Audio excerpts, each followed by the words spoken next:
આશ્ચર્ય વાત થાય છે કે આટલા બધા રૂપિયા તું ક્યાંથી લાવ્યો? એવા તો કેવા દોસ્તાર છે કે તને આટલા બધા રૂપિયા એટલે કે 5 લાખ જેવી રકમ આટલી બધી તને આપી? હા એટલે જો સંબંધો ક્યારેક તો કામ આવે ને તો સમજો ને કે કોઈ સંબંધ કામ આવી ગયો. કારણ કે જીવનમાં શું છે કે જ્યારે કોઈ કામનું આવે ત્યારે કોક તો કામ આવતું જ હોય છે અને જ્યારે કોક કામ આવે ત્યારે બીજા કોઈ કામ નથી આવતા. તો ક્યારેક એવું થતું હોય છે, તમે સમજો છો ને? એક મિનિટ રોનક, મને એ વાત નથી સમજાતી કે તું આટલા બધા રૂપિયા તારા ભાઈ કરતા પહેલા મને લઈ આવીને આપ્યા છે, તો જ્યારે હું 10,000ની વાત કરતી હોઉં છું કે મારે આ વસ્તુ લાવવાની છે ઘરમાં અને મને 10,000ની જરૂર પડશે તો તું લઈ આવતો નથી. ત્યારે એમ કહે છે કે મહિને પગાર થશે ત્યારે આપીશ. તો પછી આટલા બધા રૂપિયા તું કેવી રીતના લાવ્યો હશે? સમજો ને કે મારો સમય બદલાઈ ગયો છે. પહેલા હું ગુલામ હતો, હવે માલિક બનવા જઈ રહ્યો છું. પહેલા ઘરનો માલિક બનીશ અને ભગવાનની દયા હશે તો આગળ જતા કંપનીનો પણ માલિક બની જઈશ. હા, સારી વાત છે, સારા વિચારો છે અને મને તારા વિચારો ઉપર ગર્વ છે. એક કામ કરજે, આ રૂપિયા કાલે બેંકમાં જઈને મારા ખાતામાં નાખી આવજે, કારણ કે આ રૂપિયા મારા મરણ મૂડી છે. હા, એ પૈસા તમારા જ છે, તમારે જે કરવું હોય તે બેંકમાં મૂકવા હોય તો બેંકમાં મૂકી આવીશ. પણ મમ્મી, એ તો કાલે થશે ને. અત્યારે શું છે કે આપણે કાગળિયાનું કામ કરી નાખીએ ને. મારો એક વકીલ ફ્રેન્ડ છે, હું એની પાસે કાગળિયા બનાવવાનું કહી દીધું છે. એ આવે એટલે તમે સહી કરી આપો. ઉતાવળ નહીં દીકરા, સારા કામમાં ઉતાવળ નહીં કરવાની. કંઈક ભૂલ થઈ ગઈ તો ભાઈ તકલીફ પડે ને. તમે આપણે પરિવાર છીએ મમ્મી, ભૂલ ક્યાંથી થવાની? અને ભૂલ થાય તો ઘરમાં ને ઘરમાં જ છે ને. મને છે ને આદિત્ય ઉપર બિલકુલ ભરોસો નથી. કાલ સુધી રાહ જોવામાં મને છે ને ડર લાગે છે કે કંઈ ને કંઈ ખેલ કરી નાખશે. એટલા નહીં થાય બેટા, મકાન તારા નામે થઈ જશે કાલે, પણ આ રૂપિયા મરણ મોડી છે, તું બેંકમાં જમા કરાવી આવજે ને પછી વાત. આપણે કોઈ વાતની ઉતાવળ નથી એવી. મમ્મી, કાલે કરવું કે આજે? પેલું તુલસીદાસ કે કબીર કોકે કીધું હતું ને કે કાલ કરે સો આજ કર, આજ કરે સો અબ, એવું કંઈ.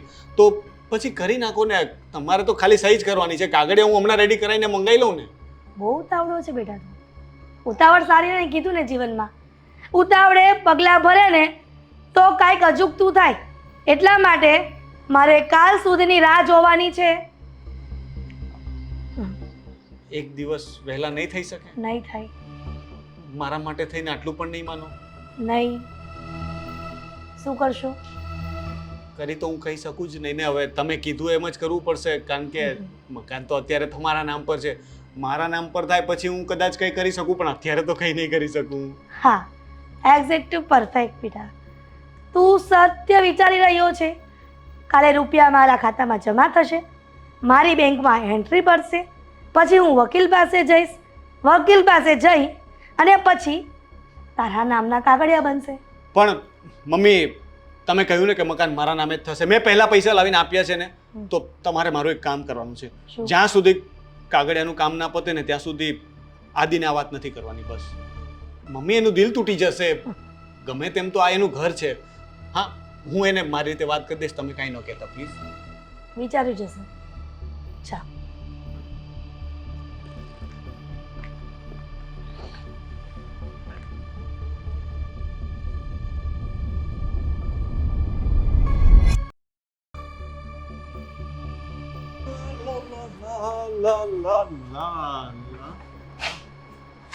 ક્યાં જઈને આવ્યો સવાર સવારમાં?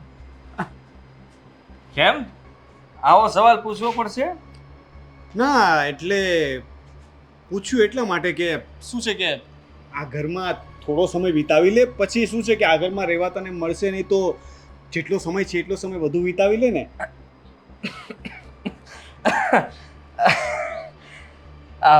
કેમ પૈસા આપી દીધા? એ તો હવે ખબર પડી જશે બહુ જલ્દી. હા, એ તો એવું છે કે તમે જે રીતે વાત કરો છો એના ઉપરથી તમે સાબિત કરી નાખ્યું છે કે આ ઘરમાં હું હવે નહીં રહું એમ. તું નહીં રહે કે હું નહીં રહું? કોની વાત કરે છે તું? ને હા હા હા, તું તો ઠાકુર તો ગયો. ભાઈ જુઓ, પૈસા બહુ મોટી રકમ છે. 5 લાખ રૂપિયાની વાત છે. હા, જેમ તેમ નાનો માણસ 5 લાખ રૂપિયા કેવી રીતે ગોતી શકે? રોક્યો તો હજી તો એ દિવસે મેં તને રોક્યો તો, બાકી તું તો 5 લાખની બદલે મને લાગે 15 લાખ પણ બોલી જશ. પણ વિચાર્યું નહીં ને તે કે 15 લાખ બોલવામાં જેટલા ઈઝી છે એટલા ભેગા કરવા ઈઝી નથી. હા હા સાચી વાત છે તમારી. બહુ મોટી રકમ થઈ ગઈ મારા માટે તો. હા, ગુસ્સામાં ને તમારી સામે બોલાઈ ગયું, પણ બરાબર જ બોલાવાનું છે ને. અચ્છા, હજુ ઢીલો નહીં પડે? લાગે છે રસ્સી જલ ગઈ લેકિન બલ નહીં ગયા. એ તો ખબર પડી જશે. મને તો લાગે છે કે તમે જ્યારે આ ઘરમાંથી જતા હશો ને ત્યારે તમારું મોઢું જોવા જેવું હશે. નહીં તો મારી સામે જોઈ શકતા હશો, નહીં સામે મતલબમાં રોડ તરફ નજર કરી શકો, નહીં મકાનને જોઈ શકો. ખબર નહીં તમે કરતા શું હશો. અને હું તમને બૂમ પણ પાડીશ, મોટા ભાઈ. અને મોટા ભાઈ એકવાર પણ પાછું વળીને જોશે નહીં. કેવું મજા આવે ને આમ ખોટા ખોટા સપનાઓ જોવાની. મજા આવે ને. આ ખોટા સપના જોવાની મજા જ અલગ છે. જો વાંધો નહીં, જોઈ લે. આ 1-2 દિવસ પછી તો શું છે કે આ સપનાઓ પણ નહીં રહે. પછી તો એક ભાડાનું ઘર હશે જેમાં આમ સામે છે ને નીકળવા જાવ ને તો પણ ભટકાઈ જવાતું હશે. એટલી ખોલીમાં રહેવું પડશે. બાકી એનાથી વધારેની તો શું છે કે તારી ઓકાત નથી. ખરેખર તમે તમારી માટે જે વિચારો પ્રગટ કરો છો ને એ મને આમ વિચારીને મને દાંત આવે છે ભાઈ. આવું બધું તમે વિચાર્યું છે. અને મને તારું ભવિષ્ય વિચારીને થોડું અફસોસ એ થાય છે કે શું થશે મારો બિચારો ભાઈ, મારો નાનો ભાઈ જેને મેં મારી નજર સામે મોટો થતા જોયો હતો. સ્કૂલ કોલેજની ફી ભરી એની. મને એમ કે મોટો થઈને મોટો માણસ બનશે અને એ એક નાની એવી રૂમમાં ભાડાના મકાનમાં રહેતો હશે, ઘરમાં ખાવાના ફાફા પડતા હશે. સાવ સાચી વાત છે. બહુ તકલીફ છે. બહુ ક્યારેક જો હું તને પહેલેથી કહી દઉં કે ક્યારેક એવું બને કે તારાથી હવે બધું સહન ન થતું હોય અને તારાથી બધું પહોંચી ન વળાતું હોય તો ક્યારેય છે ને આડોવડો વિચાર ન કરતો. મારી પાસે આવજો, હું તને 2-5 હજાર રૂપિયા ગમે ત્યારે આપીશ જરૂર પડે તો. પહેલા અત્યારે 2-5 હજાર કોઈ તમને આપે છે? ગાંડા, હું છે ને 5 મિનિટમાં 5 લાખ રૂપિયાની વ્યવસ્થા કરી શકું છું. પેલા ગામમાં છાપ હારી કરો. એ તો મને સમાચાર મળ્યા. આ મારી છાપ બગાડવાનું કામ કોઈએ કર્યું છે અને એનું પરિણામ એને ભોગવવું જ પડશે. કારણ કે કહે છે ને કે ઉપરવાળાની લાકડીમાં અવાજ નથી હોતો. એમ હું પણ છે ને જ્યારે કોઈને સજા આપું છું ને તો કોઈને ખબર પણ નથી પડતી કે મને સજા મળી પણ ગઈ અને કોણે આપી એ પણ ખબર નહીં પડે. એવા તો હવે ખોટો પાવર કેટલો કરશો? હા, બહુ પાવર થઈ ગયો તમારો. ક્યારનો જોઉં છું. હા, બોલે જ જાઉં છો. જરા બ્રેક મારો. બ્રેક મારતા જીવનમાં શીખો. બ્રેક મારશો ને તો ગાડી વધારે આગળ ચાલશે. બ્રેક મારતા જ નહીં આવડે ને તો ગાડી ભટકાઈ જશે. કાંઈ વાંધો નહીં, પેલા તારી ગાડી સાચવ, નહીતર છે ને બહુ ખરાબ એક્સિડન્ટ થવાનું છે.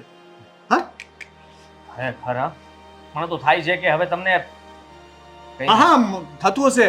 મને મારવાનું મન થતું હશે ને. હા કે આ ભાઈ આખું ઘર લઈ લેશે, માલિક બની જશે. બળતરા તો થાય. જો તું માલિક બનવાનું હોત ને તો સેમ ટુ સેમ ફિલિંગ મને પણ થાય. મને પણ બહુ જલન થાત. પણ હવે શું છે કે એ જલન મને થઈ નહીં શકે. એ જલન ફક્ત તને થવાની છે. પૈસાની વ્યવસ્થા આજના દિવસમાં થઈ ગઈ ને તો તમે જુઓ. આજના દિવસમાં હા કઈ નહીં કરી શકે તું. તારાથી પૈસાની વ્યવસ્થા થઈ જાય ને તો પણ કઈ નહીં કરી શકે તું. આજનો વાર, તારીખ અને ચોઘડિયું જોઈ રાખજો. મને લાગે છે કે તમે આજના દિવસમાં ઘરની બહાર જાઓ એવું કેમ થાય છે? મારા માટે તો શુભ ચોકડિયું શરૂ થઈ ગયું છે. મેં સમય જોઈ લીધો છે. બાકી તારીખ અને વાર તો મેં પહેલા જ જોઈ રાખ્યા હતા. હવે તું જોઈ લેજે ને જોઈએ તો કોઈ જ્યોતિષનો નંબર પણ આપીશ. એક વખત ફોન કરીને પૂછી લે. ભાઈ કાંટો જરાક વધારે આગળ જતો રહ્યો છે અને પાછો રિવેસ કરો, બધું સરખું થઈ જશે. આ ઘડિયાળ પણ મારી છે ને આ સમય પણ. તમારો સમય અને ઘડિયાળ બંને ન ફેરવું ને તો હું નાનકો નહીં. બોલી લેવા દે. પૈસા તો છે નહીં, કરશે શું?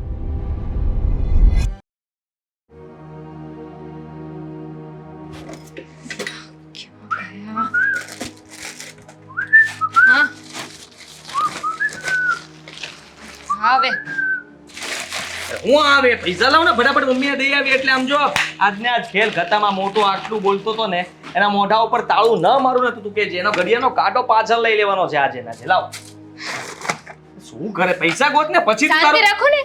તું તારી વસ્તુઓ પછી ગોતજે ને ભાઈ. પૈસા જ ગોતું છું. એક મિનિટ, પૈસા જ ગોતું છું એટલે ક્યાં છે પૈસા? બંધ શું કામ કરે છે? પૈસા નથી મળતા. નથી મળતા એટલે? છેલ્લા અડધો કલાકથી ગોતું છું. બધો સામાન બહાર કાઢ્યો છે, જોવો તમે. કપડાં બપડા બધું વેંદી વાળ્યું મેં. મને ક્યાંય પૈસા નથી મળતા. આમાં તો કઈ નથી, ખાલી કરી નાખ્યો છે કબાટ દેતો. હે? એ જ તો કહું છું ને કે પૈસા નથી. જૂઠું નહીં બોલ. મેં તને તારા હાથમાં રૂપિયા આપ્યા હતા કે નહીં? આપ્યા હતા. તે જ તારા હાથે મૂક્યા હતા. મૂક્યા હતા તો બાપા, 5 મૂક્યા હતા. લાખ રૂપિયા હતા. નાની રકમ નહોતી કે 100-200 ની નોટ નહોતી કે ગુમ થઈ ગઈ. મને ખબર છે 5 લાખ રૂપિયા હતા, અને 5 લાખ રૂપિયા મેં જ મારા હાથે આ ડ્રોવરમાં મૂક્યા હતા અને લોક કર્યું હતું ખાનું. ખબર નહીં નથી, હવે હું કઈ આંધળી થોડી થઈ ગઈ છું. પૈસા નથી મળતા આથી. તમને તને ખબર છે ને કે કેટલી મહેનતથી મેં એ રૂપિયા ભેગા કર્યા હતા? હા, જો હું આ ઘરમાંથી બહાર જવા નથી માંગતો. જેવી રીતના મોટો બોલતો હતો કે તું ભાડાના ઘરમાં રહીશ, નાની અમથી ઓડીમાં રહીશ, અને ના ના, હું જવા માંગુ છું ને, આ ઘરમાંથી બહાર જવા માંગુ છું. એ લોકો પૈસા આપી દેશે યાર. સમજ, યાદ કર સરખું કે અહીંયા જ મૂક્યા હતા. અહીંયા જ મૂક્યા હતા. મને ખાસ યાદ છે. તમે મને પૈસા આપ્યા, મેં અહીંયા મૂક્યા. પૈસા મૂકીને હું રસોડામાં ભાભી પાસે ગઈ. ભગવાન, પૈસા હા, તને કહેતો હતો કે કાલ રાતે જ આપી દઈએ, પણ તું ના માની.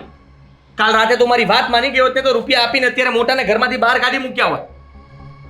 આદિ જુઓ, મારી વાતમાં વિશ્વાસ કરો. મને તો લાગે છે કે પૈસા ચોરી થઈ ગયા. ચોરી? હા તો પૈસા અહીંયા છે નહીં તો ચોરી થઈ ગયા હોય ને. કોણ ચોરી કરે આપણા રૂપિયા? હે, તને ને મને સિવાય કોઈને ખબર હતી કે ઘરમાં રૂપિયા આવી ગયા છે અને હું 5 લાખ રૂપિયા તને આપ્યા ત્યારે કોઈ નહોતું હાજર? નહોતું. હા તો પછી કોને ખબર હોય કે આપણી પાસે રૂપિયા છે કબાટમાં? તને એકને જ ખબર હતી, તારા ભાઈને નથી આપ્યા ને? મારા ભાઈને વચ્ચે નહીં લાવો.